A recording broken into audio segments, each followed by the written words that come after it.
Thanks for connecting with us this week. I'm Rusty Ray, and we're joined now by Maple Grove Police Chief Eric Werner. It's our quarterly chat with Chief. Good to see you. Yeah, good to see you again, Rusty. And it's that time of year where you're taking a look back at the previous year and getting some figures in and looking at stats in the city with crime, right?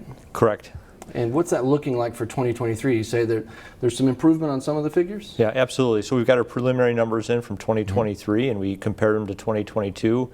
And we're just happy to report that significant decrease in our Group 1 or Group A crimes. That's a new category, 16% drop, and in our Group B, which is the less serious crimes, about a 6% drop. So we're really excited to see the movement in a positive direction. Yeah, Group A is going to be, like you said, the more serious crimes, things like violent or aggravated, or tell me what that includes. Yeah, that's usually like your murders, your rapes, your robberies, and then there's some significant property crimes in there as well. What we did see a drop in is our assaults have gone down, our burglaries have gone down, catalytic converter thefts. Very pleased to see those go down. Been a lot of emphasis on trying to crack down on that from the end of people turning them in for money, and that's helping. Exactly. I think there was our prevention efforts helped out with that, as well as the change at the legislature. Yep. And so those that have those vehicles that are actually lose transportation, we're very pleased to see that those numbers are going down. And what else do you do with this information? Certainly there's things to kind of hang your hat on and say, okay, we've stepped up enforcement on this, or we've changed our tactic, but what else can you do with that information as a department, kind of from your top down looking at these things? Sure. Well, when you take a look at your crime numbers, that helps set the direction going forward, and I'll be presenting that to the council formally. And then what does that policy look like going forward? So we did see an increase in shoplifting, theft from vehicles, theft of motor vehicles. We do pay attention to shoplifting because we're the second largest retail space in the state.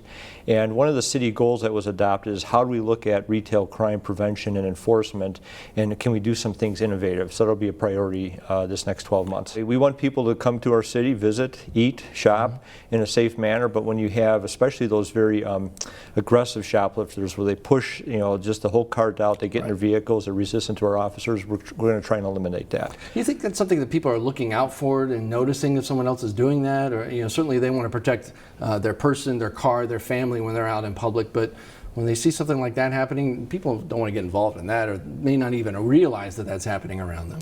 Yeah, I would agree with that. I think the public in general does a good job of trying to protect their own property, keeping it out of view in the vehicles.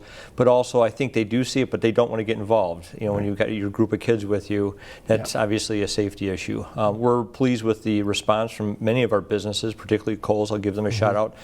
Very involved asset protection staff that works closely with our police department. That's why we're seeing results there. And it takes everybody, the businesses, the customers, and the police to help with these things. Exactly. And we're also going to be looking at some technology. We have a couple of firms where we can put some cameras up throughout our retail area that will help us get the information after a crime happens, but we're also thinking that will help us with our prevention efforts. Okay. Maple Grove Police Chief Eric Werner, thank you for stopping by. Good to see you. Learn more about The Connection at ccxmedia.org and follow us on social media.